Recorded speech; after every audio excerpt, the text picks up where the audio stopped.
connecting from, please write the place in the chat box in our Zoom session.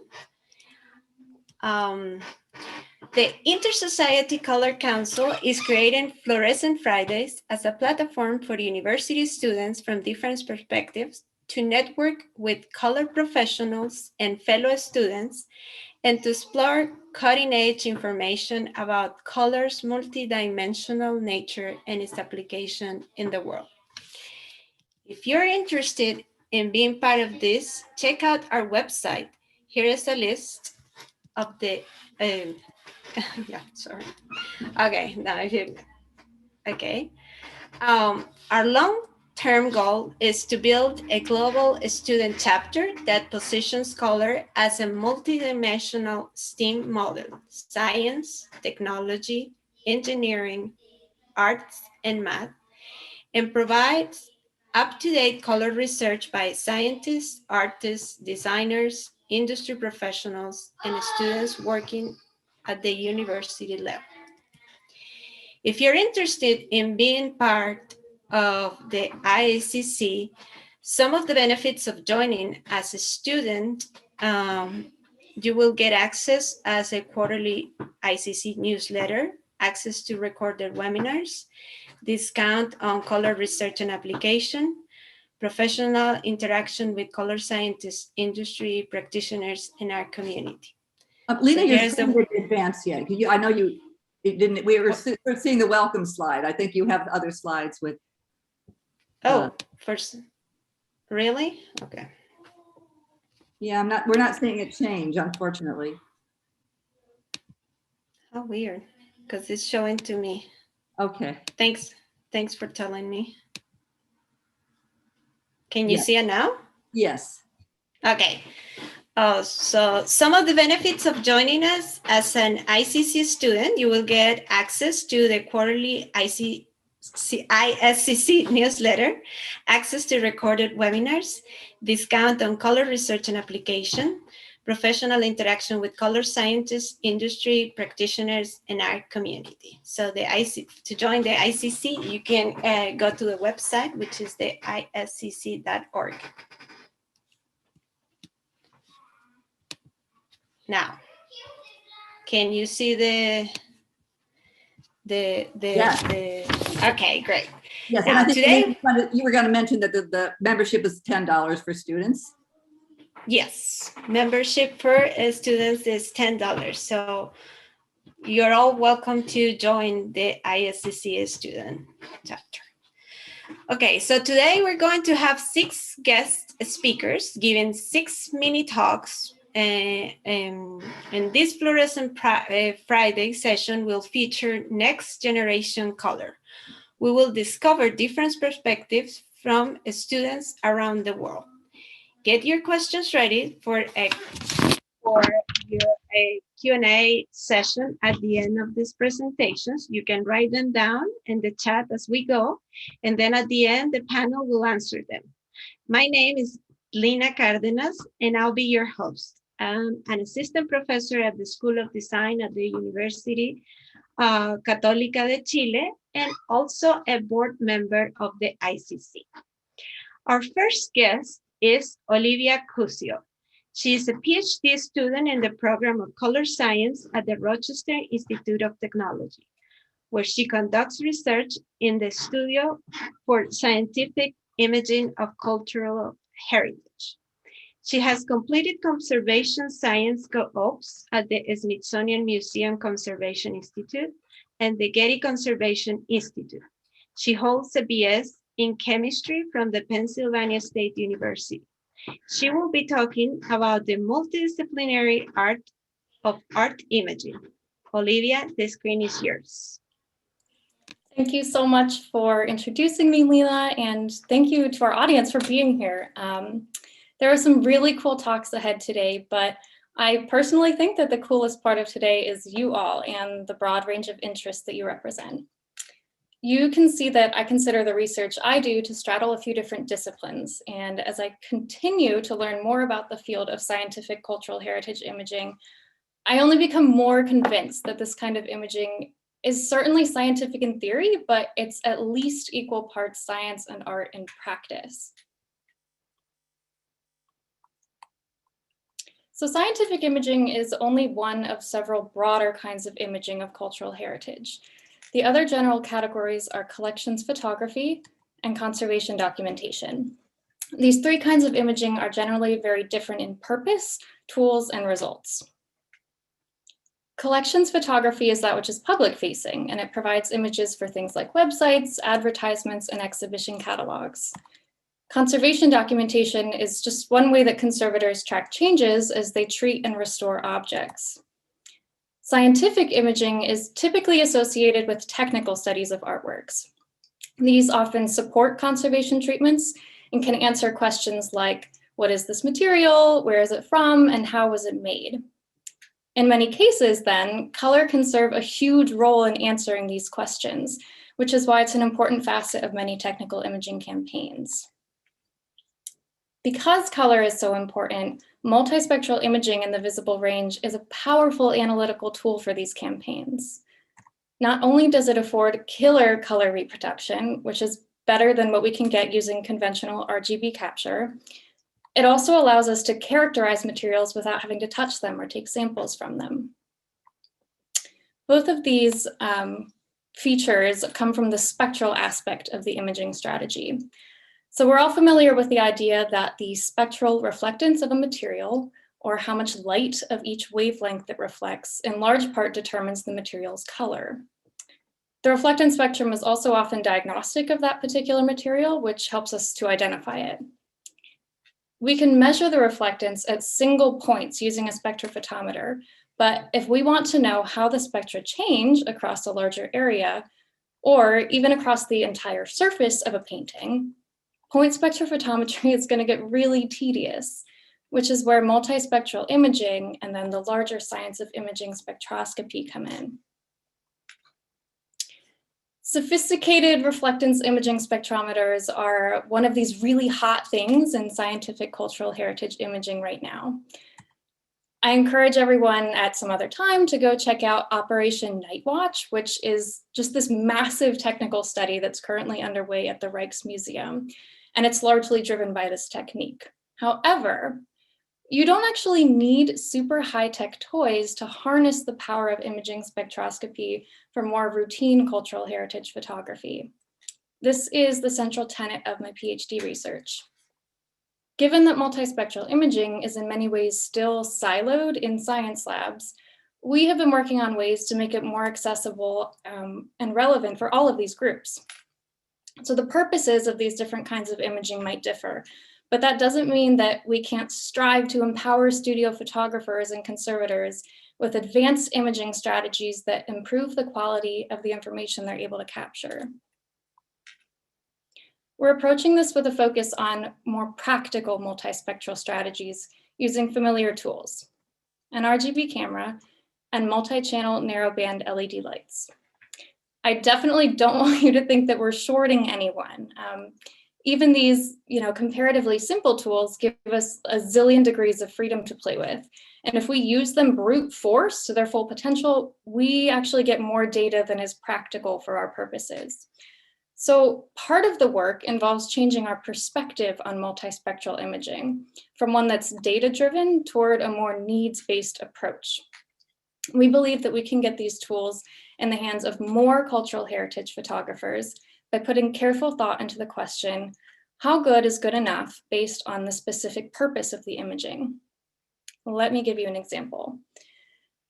Here are two images of a painting that I took using our system, and I know that this is not a fair question to ask everyone looking at different displays and different viewing environments, but bear with me.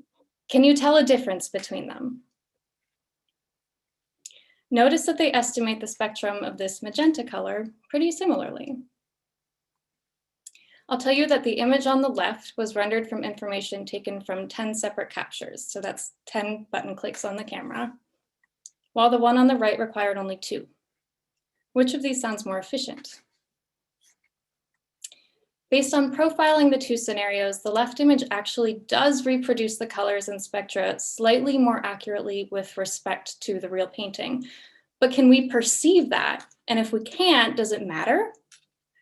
Maybe a museum photographer aiming to meet a certain standard of accuracy in their digitization workflow would answer that question a little bit differently than maybe a conservator aiming to spectrally match materials for in-painting. So finally, let me just leave you with this. How good is good enough? The bottom line is that it depends on what you need, and to figure out what you need, there are questions and trade-offs to consider, but none that should keep us from democratizing multispectral imaging for broader use in cultural heritage imaging. Thank you everyone for your attention. I'm really looking forward to the Q&A. Thank you, Olivia, for your presentation. Our second guest is Bill Rios. He has returned to pursue his MFA after 13 years of working as a professional theatrical technician. He has a passion for design and a dream to educate the lighting designers of tomorrow. Bill's work ranges from traditional theatrical lighting design, exhibit design, lighting for camera, theater for young audiences, and community art engagement. He will be talking today about honoring cultural wealth through color in lighting design. Bill, welcome to Fluorescent Fridays. Thank you so much for that wonderful introduction. As Lena said, my mini talk will be on honoring cultural wealth through color and lighting design. Cultural wealth considers equality, empathy, respect, justice, acceptance, and diversity. You may not know it, but when you go and see a show, whether it's in a theater or at a concert, go to an escape room or a museum, there's a team of people who have thought a lot about how you will perceive that experience. In a typical Broadway show, for example, the main design areas would be scenic, costumes, lighting, media, and sound. These designs create the overall visual and oral experience which support the actors in presenting the story to the audience. My role on those teams is as a lighting designer. Some goals of the lighting design is to help the audience focus their attention, convey time and place, and tell an emotional story through the design. A lighting designer will use the controllable qualities of light in order to advance the logistical and emotional story through visibility. Those qualities are intensity or brightness, which can help focus the attention of the audience, angle or direction from which the light is directed at the subject, shape or edge, which variations include soft or sharp, beams or organic or geometric shapes, time or the transition and how we move from one visual look to the next, and, of course, color, or as we think about it, the set of wavelengths we call visible light. When I construct a lighting design, one of my most important jobs is to create the emotional story through color. I do this through historical and visual research around the emotional journey of the characters that the creative team wants to present to the audience. I typically begin this process on my own, in my head, with my own resources, before I share my findings with the creative team. As a case study, let's look at a show I designed for the Cohen New Works Festival in 2019 at the University of Texas at Austin. As the show description says, Spillage is a contemporary dance work about Asian American women grappling with identity, specifically their relationship to whiteness and patriarchy. Spillage asks how they internalize and perform societal expectations of their identity, what it means to reject certain cultural narratives, and what it looks like to engage yellow female bodies in an amplification of personal collective voice. What the creative team really wanted to express with this piece was how Asian American women are taught to conform to white societal pressure and how their own cultural identity, attributed to the color yellow in this work, spills out from that pressure. I started my research in a typical Western theater fashion of looking at paintings around the color yellow, but it occurred to me that my male Western white trained perspective didn't fit the subject matter of the art we were creating. In fact, it was exactly what we were trying to comment on. The other direction I could have gone was to revolve around my own notions of Asian identity, which are ultimately flawed and orient around the media I consume, which creates a generalization. So how could I gain a footing into this culture that I don't belong to? This is where we can utilize the concept of cultural wealth. Community cultural wealth can be defined as an array of knowledges, skills, abilities, and contacts possessed and used by communities of color to survive and resist racism and other forms of oppression, as defined by Tara J. Yoso at the University of California. So I sat with the director and dancer, Becky Nam, pictured here, and the choreographer, Emily Tolson, and we created a color palette based on their reactions and feelings to the piece. Luckily, we had a completely color-changing lighting rig in the studio we were working in, so I could dial in colors for them and ask if this was the white that they were seeing when they pictured the idea of white societal racism, or is it this one? Was this the yellow they envisioned spilling out from the social pressure, or did it have a little bit more red in it? Through these conversations, we were able to create a color palette to work from, which enhanced the connection between the dancers and the audience through the culturally informed color story we created together. In the next slide, we will watch a clip showing the climax of the piece that exhibits the range of colors we chose.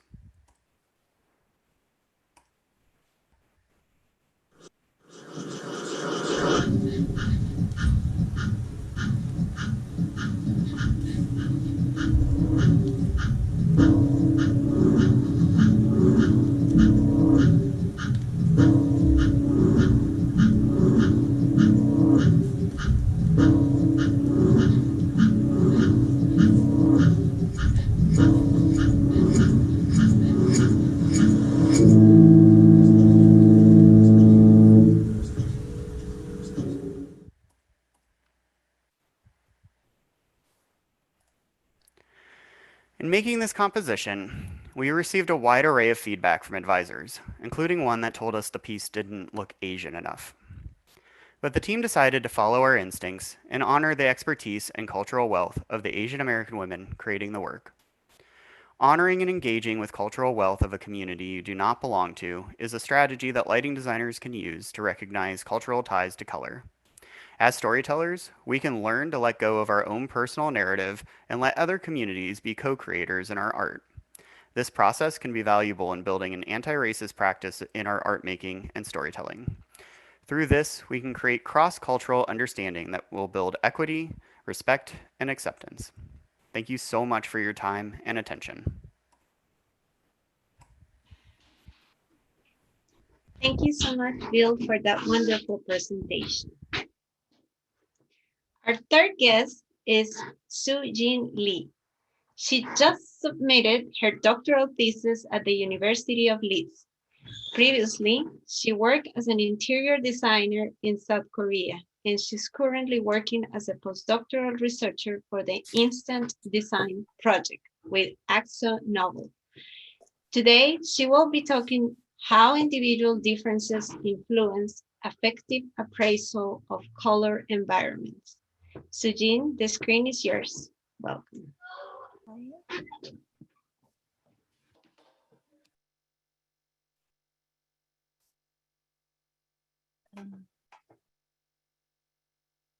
Hello, everyone. I'm Soojin Lee. As just Linda introduced me, I just passed my PhD viva last week, so I'm really feeling happy now. Currently, I'm working as a postdoc at the University of Leeds on a color design project with Axo Novel. Before I start my PhD, I worked as an interior designer in South Korea. My PhD was about the preferences that people have for the color and atmosphere of their working environment. I focused on creative work, so many of the participants in my studies were creatives. At least we have a lighting system which can change the color of the room wavelengths by wavelengths. So here you can see my supervisor, Professor Stefan Westerland. I constructed a working environment within the lighting booth so we can do experiment with the different light in the room. For example, in my MA project, I looked at the effects of color on heart rate and blood pressure. One of my study for my PhD study, I asked 142 people what attributes matter to them for their creative working environment. The box plot you can see here summarize the result. participant indicated the importance of each attribute using a continuous scale. The 24 items were selectively chosen from Vogel's atmosphere matrix. Here on the x-axis is the 24 atmospheric items, and the y-axis is the range of scores between 0 and 100. This diagram indicates that each variable shares some common variance with the others. Attributes that were strongly preferred were comfortable and safe. Attributes that don't matter include mysterious and former. People have a good idea about what they want. Soojin, Yeah. could you put your video on? We want to be able to see you. We can't. I feel a little bit comfortable without showing my face for this presentation. Is it right? Okay. Just wanted to ask you. That's okay. Thank you. Yeah. 30 Japanese undergraduate students took part in a photo simulation experiment. Why Japanese? Honestly, I had to visit Sato's lab in Japan. If I had the chance to go a different country, I would have done in there. The participants were asked to evaluate the effective value of the 12 different light environments in a laboratory based on the 6 factors found in the survey. Because we couldn't transfer that the lighting system leads to Kyoto, so this part of the study was done as a virtual simulation. I then use exploratory factor analysis proceeds to identify common themes in the 24 atmospheric items. The exploratory factor analysis is a process to reduce data to a smaller set of summary variables. From this, I could identify 6 factors: comfortableness, pleasantness, inspiration, personalization, restrictiveness, and chickeness. Overall, these are the factors that matter to people. I have lots of data, but as just an example, here are the data for comfortableness. Here on the x-axis is the color of the environment, and the y-axis is the mean values. The higher the score here, the more comfortable. Notice here, the left, the red is on the left and blue purple on the right. Maybe people will be surprised that yellow lighting was most comfortable and purple, magenta, and red were uncomfortable. In addition to asking about my 6 factors, I also asked about their general preference for each color environment. Comfortableness and general preference were highly correlated. Here are the main study findings. In addition to the overall negative impression to purple, magenta, and red light, and the positive impression to yellow light, there was an interesting finding of a bluish light environment. For example, blue cyan and blue light environment were evaluated to be personal and chic. For the attributes personal and chic, the score for the blue cyan and blue light were substantially higher than those in other color environment. Before to wrap up the presentation, I would like to mention the most important thing I learned during my PhD studies. Doing a doctoral research was an eye-opening journey for me to discover and develop the inner qualities that can push you through no matter what the obstacles are. One of the biggest lessons I've learned is that the main key to succeed is not cleverness, talent, or luck, but having the personal, insightful mindset of grit, even when I faced barriers and fell down. I think it makes all the differences. So whatever you do and whoever you are, I wish you find and cultivate your own grid in your own race.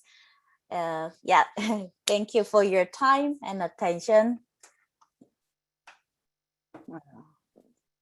Oops. Thank you, Soojin, for your you. presentation and to share that interesting work. Our fourth guest is Francis Pellegrino. Francis is currently in his third year studying optical engineering at the University of Rochester Institute of Optics. He also serves as a co-founder and CEO of Advanced Growing Resources, AGR, a startup engineering innovative optical sensing solutions from agriculture. He's going to talk how the advantages in color measurement technology can be implemented in the field of agriculture. Here now is Francis Pellegrino. Welcome. Thank you for the introduction, Lena. Let me share my screen.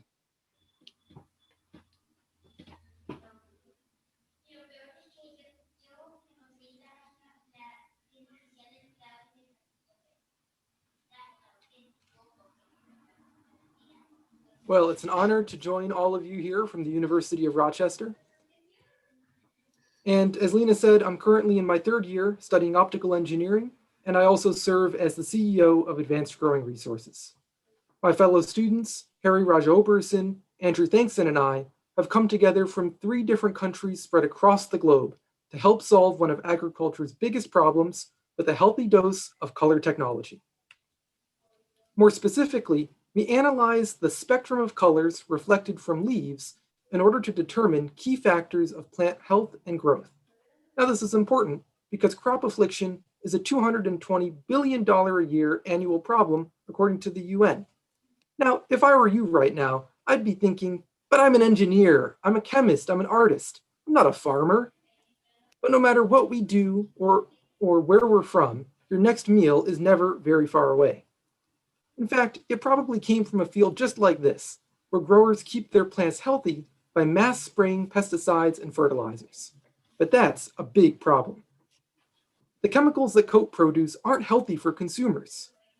The mass spraying process takes time and money on the part of the grower, and chemicals that are absorbed into the soil are either converted into greenhouse gases or simply poison the ecosystem. All 3 facets of this problem became clear after conducting more than 150 discovery interviews with agricultural professionals across the United States. Even more importantly, they also expressed a desire for new methods to detect crop afflictions early, before they spread, that can guide more targeted application of chemical solutions. That's why we've created the Ag Quarter. Our patent-pending scanner is a handheld dual spectrophotometer and imager which analyzes colors reflected from a leaf that are either indistinguishable or simply invisible to the human eye. The scanner is used in conjunction with our mobile and cloud-based software for advanced data analytics. We essentially bring standard lab testing to the field to avoid weeks of waiting and limited sampling so solutions can be provided when and where they're needed. In light of the pandemic, this is akin to the transformation of rapid testing. Now, as many of you probably know, spectroscopy is not fundamentally a new technology. So how is the Ag Quarter a step forward? It all comes down to 3 things: portability, affordability, and usability.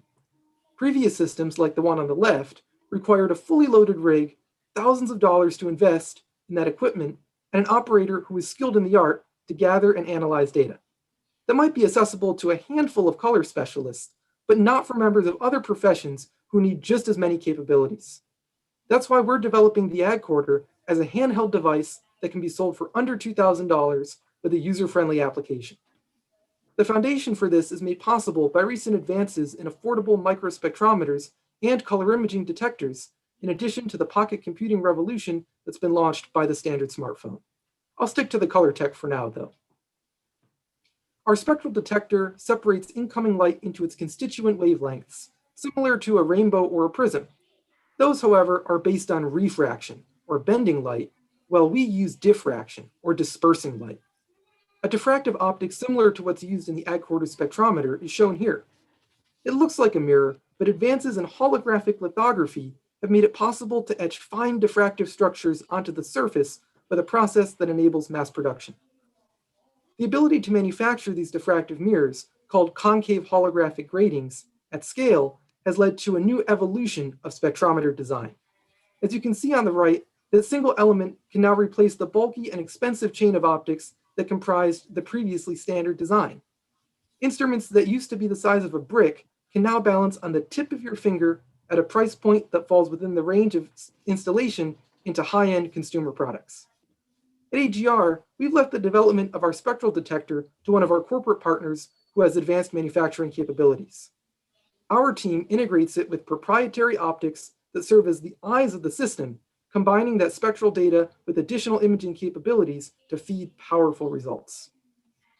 Here, you can see the reflectance spectrum obtained from a leaf plotted in one of our field tests. Please note that this is an early version of our device. We're currently nearing the end of a redesign process for the next iteration, which includes smartphone integration and color imaging capability. These will assist in the analysis of the reflectance spectrum with a variety of published and proprietary indices. Those can be used to pattern match to known spectra correlated with key factors of plant growth and health, such as chlorophyll content, nutrient concentration, and crop diseases. The results can then be presented to the user as either a simple number or on a scale of low, medium, high compared to healthy standards. Now, what you just saw was step one of the process that a grower would use to manage their crops. After collecting data, users will then be able to upload it to the cloud using our software application. Scans can be stored there for future reference and more advanced analytics, such as field mapping, predictive models, and others that can assist growers in planning the application of their solutions. With proper sampling and frequent analysis, crop afflictions should be able to be identified before they spread so that chemicals can be applied in a targeted manner that saves time and money while helping to produce a more valuable and organic product. I would like to give a special thanks to our research and entrepreneurship advisors, Professors Duncan Moore and Professors Greg Schmidt, in addition to my color technology professor and ISCC director, Jen Krushwitz, who invited me to give this presentation. With the support of generous student grant funding and accelerator training from the National Science Foundation, VentureWell, and the University of Rochester, we will be working full-time next summer to complete initial production and beta testing of the next generation of the Ag Quarter so the world can see the invisible with AGR. Thank you. Thank you so much, Francis, and congratulations on that project. Thank you, Lena. Our fifth guest is Nian Xiong. She's a 4-year PhD student in the Color Science and Imaging Laboratory of the Wilson College of Textiles at NC State University. She hails from China and is interested in color science, imaging, and computer programming. Today, she'll be talking about color segmentation and its application in color quality control of textiles. Let's welcome Nian Xiong. Thanks, Lena, for introduction. So I will share my screen.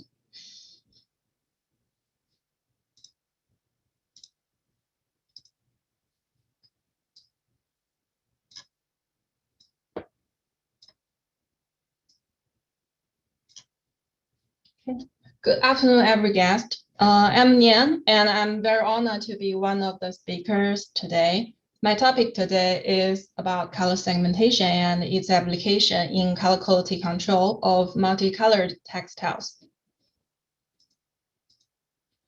Digital printed textiles suffer from printing defects in the process of manufacture.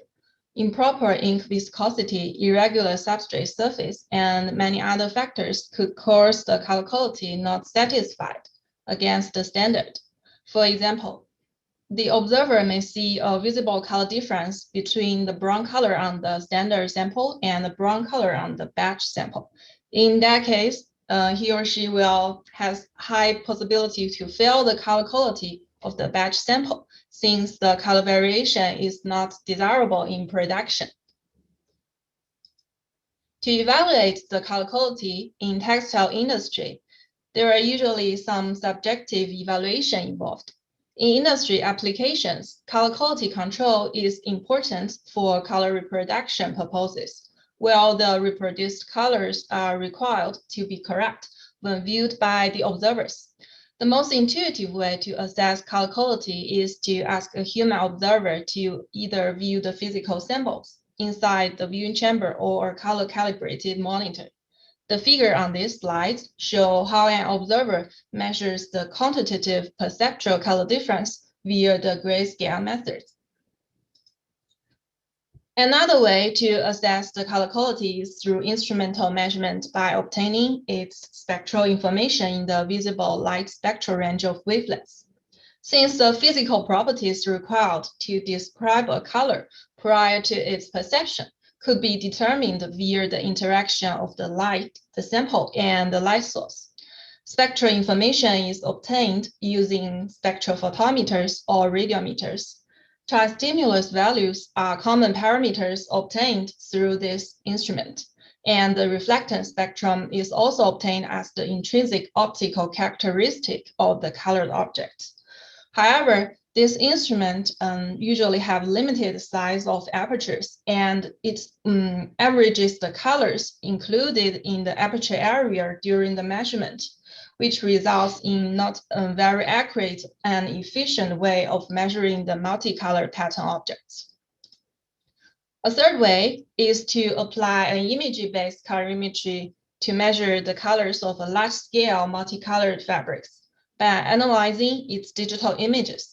Considering the limitations of the traditional measurement techniques, imaging-based colorimetry is an advanced methodology in textile industry to measure the colors of large-scale multicolored fabrics by analyzing its digital images. Its advantages in high measurement efficiency over the traditional methods, including spectrophotometry and human observations, since it could measure the overall appearance and all colors assessed simultaneously. People take the advantage of the accuracy to conduct color quality control of complex pattern images through this way nowadays. Aside from color accurate and efficient color measurement of multicolored objects, accurate clustering of the pixels based on color features is another important task before color quality control. For example, if we want to compare the individual color on the standard fabric and that corresponding color on the batch fabric, the first step is to segment it from the other colors. Color segmentation plays an important role in imaging-based color quality control of textiles, especially for multicolored materials. To evaluate these individual colors from a multicolored sample, these images are captured first, and the colors of each pixels are measured by the imaging system. Once the color segmentation algorithm separates the colors in the multicolored images, the segmented colors could be compared to its standards respectively in the color quality control progress. And of course, the segmentation algorithm is robust to separate colors of multicolored fabrics regardless of the number of colors, the patterns of the fabrics, or the texture of the fabrics. However, several factors influence the color segmentation of textiles, including color spaces for separating colors, textures, color edges, and transitional color regions. All these factors make this process challenging. Here is a visualization of how the color features of pixels from the same image are distributed differently in different color spaces. The visualization in the multicolored sample in different color spaces has given us an overview of the data distribution and help us choose a color space according to our algorithms. Ideally, we would like to choose a perceptual uniform space to conduct segmentation. Of course, there are many more challenges in the color segmentation research area, and the development of this research has helped us developing a more efficient and accurate way of measuring color qualities of complex pattern colored objects. Thanks for your attention, and I hope you enjoyed the mini talks today. Thank you so much, Nian, for that lovely presentation. Our last speaker is Sofía Hinostroza. She's an integral designer graduated from a Pontificia Universidad Católica in Chile, 2019. She's deeply passionate about all areas of design, interdisciplinary work, and its impact.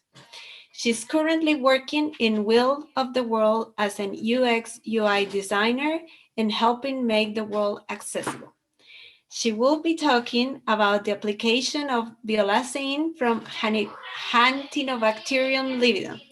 Let's welcome Sofía. Thank you, Lena. Okay, so the textile dyeing industry is one of the oldest ones, and up until today is present in our daily lives through the clothes we wear and the textiles that surround us. Its continuous friction with sustainability has triggered an important search for generating new dyes that are eco-friendly, safe, and aesthetic. Some of these sustainable pigments come from plants and also microorganisms such as bacteria. Bacterial pigments have been sought after since they have many clinical benefits and are easily manufactured. Violacine is one of the pigments that has had a growing demand with antiviral and antifungal benefits. And also it has been claimed to not need any additional chemicals in order to adhere to fibers, which signifies a big competitive advantage. So that's how I began this investigation. My name is Sofía Hinostroza, and today I'll present my bachelor thesis, which was guided by Lina Carreras. This investigation consisted in designing 3 methods for dyeing with a bacterial pigment in 6 different textile fibers. Why? Because there's an important search for generating products that protect people, especially given today's context, products that are sustainable, and also so we can create multidisciplinary knowledge about these processes and its aesthetic possibilities. So I contacted Dr. Mario Tello from University of Santiago and worked with his sample of J. lividum, that is a type of bacteria that produces violacine. He actually took it from he took the sample from the outsides of Santiago in Cajón del Maipo. He let me carry out the experiments for several months in his lab, where for every set of experiments, I had to carry out 2 simultaneous processes. A growth process for the bacteria to produce the pigment, which was a method designed by the biologist in that lab, which I replicated, and then the dyeing processes with the biofilm that contained the pigment, which was designed by me. So one of the dye methods I defined was the direct method. In this method, I tested sterilized fibers submerged with the bacteria as it was growing and producing violacine. This is one of the set of experiments I did, which I had to iterate many times in different set positions and jar sizes. Also, in another set of experiments, I tested laser printed acrylic templates together with the fiber and the bacteria in order to see if this element was able to control aesthetic configurations in the fiber, or if the bacteria surpassed it, which actually met halfway. The second method, which is the padding method, included trespassing bacterial pigment onto a fabric surface. A very interesting insight here was that the composition of the biofilm on the textile was different every time because it is not compact. So when doing this method, you could see different patterns every time. So these are some of the first approximations with cotton, where you can see that the tonality of the color is cumulative. So for nylon, the same thing happened, although the color was much darker and a wider set of tonalities was achieved, as well as the aesthetic configurations due to the structure of nylon. Finally, the third method was a reduction method, which included trespassing biofilm onto the fabric and then carrying out a reduction oxidation process with different agents. So what happens in this process is that once you put the colorant with the fiber in the bath, the colorant molecule breaks. So this happens because of the reaction with the agent. And then once the fiber is taken out and has contact with air, the molecule unites again, closes. So the colorant is fixated to the fiber. So for this set, the best result was from nylon. since the rest had no affinity whatsoever with the reduction agents because they were too strong. Here are several samples of nylon done, in which you can see the results are pretty much the same. So color measurements were carried out using an X-ray spectrophotometer. Additionally, color, light fastness to crocking and to laundering were evaluated. For light results, data showed that nylon expressed the darkest color, while wool expressed the lightest one, followed by viscose. For the direct and patting methods, silk was optimum in washing, linen was optimum in crocking, and for the reduction method, it shows that nylon had an optimum color fastness in washing and cotton in crocking. So the results obtained here show the possibility of using violacin in 3 coloration methods, and these processes may be carried out in a handmade procedure. So experiments indicate that violacin has a high affinity for nylon and a low affinity for wool. Also, nylon had a spontaneous characteristic to its aesthetics in comparison to other fabrics due to its elastic structure.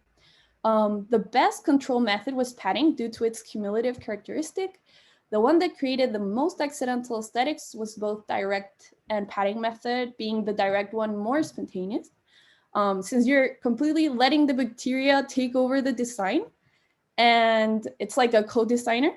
And for the best fixation, the reduction oxidation process was optimum for nylon. Further work needs to be carried out regarding the reduction method and the type of additional agents to use in order to improve color quality. Thank you so much.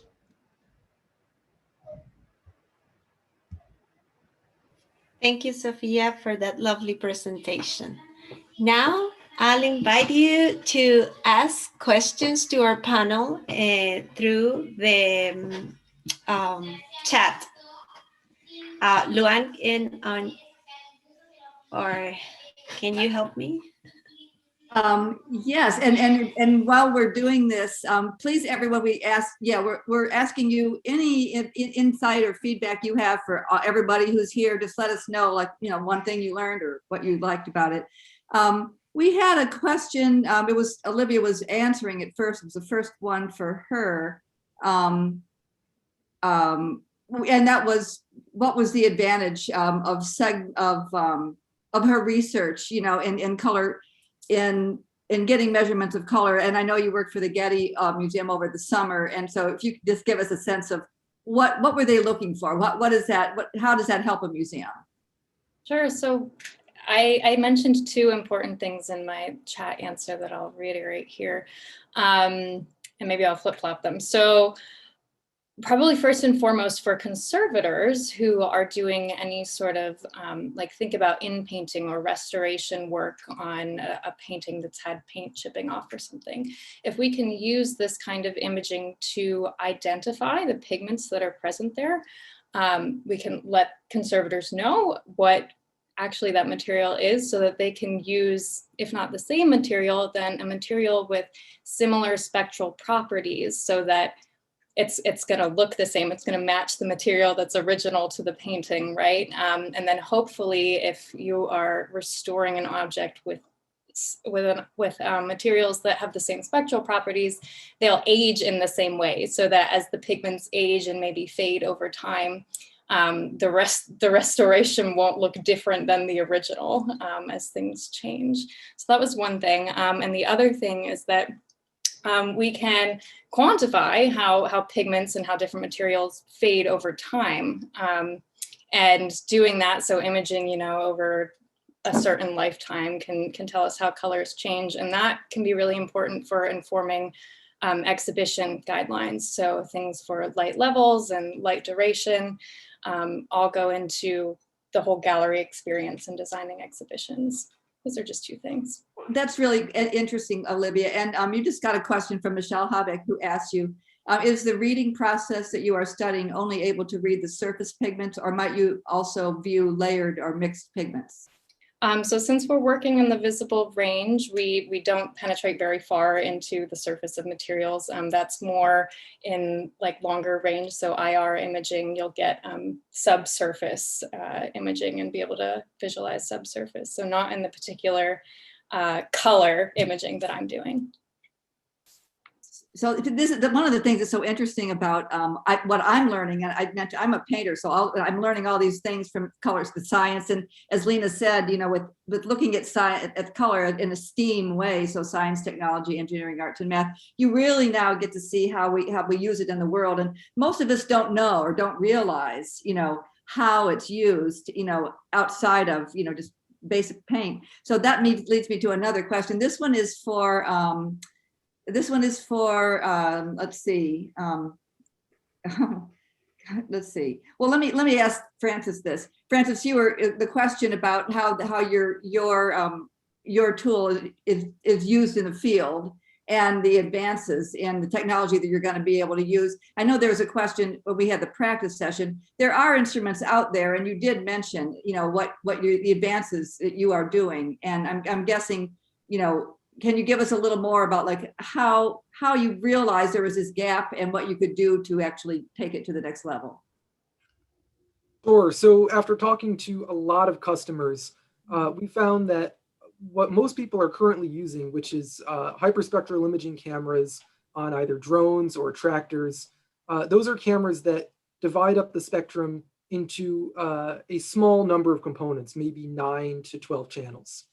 But the problem is there's always a trade-off between spectral resolution and spatial resolution. You only have so many pixels on your camera, so many buckets to put your light into. And you can divide them any number of ways, but if you're splitting it in between looking at more spatial resolution or more spectral resolution, it's always a fight to get enough resolution on both channels, you know, both parts.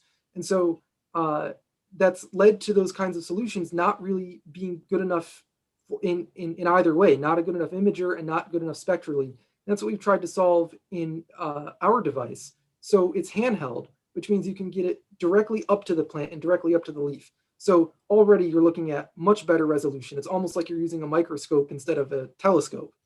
And then when it comes to spatial versus spectral, we've split our detectors into two, and that gives us a lot more resolution on both. Now, there are always compromises, but this is our solution that we think is going to be a lot more effective and a lot more versatile. And that's, in fact, how we just got our patent, or rather, we've just filed for our patent. We're patent pending as of last week. That is so exciting. It was just so cool to be able to we get to hear of that. And that kind of leads me to an interesting comment by Fabian Estrella to everyone. And this was after our last presentation. He said, I love the concept of co-designing with bacteria.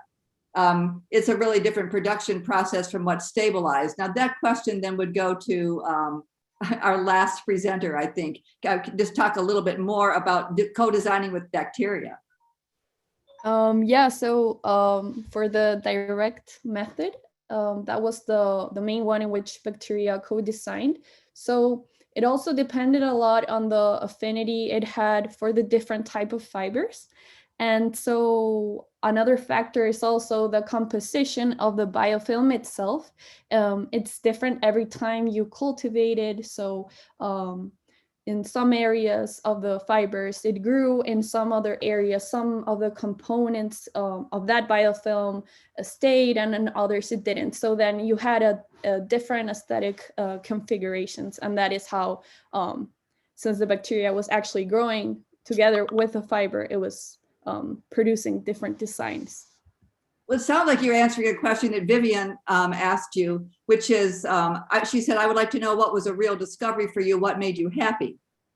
Yeah, that a microorganism might be the next level solution to an existing problem, and that we as designers from our discipline, we can aid science in co-designing with microorganisms in transformative ways. So our role there is also very important. So that was like, I mean, that's a wonderful discovery. That's this wonderful blend of science and nature and design. I mean, I think that I know we're 2 minutes away, but there's a question for, well, I certainly for synthesizing this, but for Soojin. Soojin, we want to see you actually. Okay. And now you could turn your mic on, I mean, your video on, I think, so we could see you. But could you just give us a little bit more? You talked about the room that you have in Leeds and the design room. And I know you put in and what that's like, and you showed a picture of that, but just give us a sense of, when you, and actually, can we see your video? I still don't see your video. Okay. But yeah, it was really interesting for us to find out that there is these rooms that you can use to change the lighting. And Yes. I just want to know if you could tell us a little bit more about that. At least we have the lighting system, so we can change the color of the room. So any purpose of the research, the aim, for example, some of the student, she has interest in the depression. So she would like to investigate how people would feel better if we use different color lighting. For example, is like that. And some of the students to explore like arousing effect, for example, how people can change their physiology, for example, the heart rate, blood pressure. So we would like to explore more about how the different color lighting can affect our well-being. That's the main things we are exploring for now. Very interesting. Yes, and there's a question to you from Anku from RIT. We still can't see your video, but was there an emotional baseline for the observers prior to the start of the experiments? Was there an emotional baseline for the start of the experiment? How was it then? Before we started that experiment, we asked about their general emotional state first, and then we measured again after some tasks, the activities in the lighting room. So we measure that changes, the differences between the two times of period. Yeah. And how did you measure them? We use the subjective measurement tool. It's a psychological matrix tool. Yeah. Oh, we're going to have to learn more about that. I know we're at 3:01. We had a question for Nian. Can we just close with that? Nian, this is a question. Could you tell us how your imaging system compares to expert visual analysis of color? Yes, of course. Thanks for the question. Actually, we are developing the imaging system that can replace the traditional instrumental measurement like spectrophotometers and radiometers. So actually, there are two different kinds of ways of assessing color. So the expert visual analysis of color is subjective, while the imaging-based system and the instrumental-based system are objective. So on the expert side, like people may have different opinions on the color assessment, while the imaging system only gives you an accurate measure of the color quality. Wow. That is so interesting. I think, I just wanted to say to everyone who's here, all of our guests and our presenters, it was so interesting to hear from everyone, from design for lighting in the theater, all the way to these very specific ways that you can study color for lots of different reasons for the betterment of our world. So thank you so much to everyone. And for all you presenters, a round of applause to all of you from every one of us.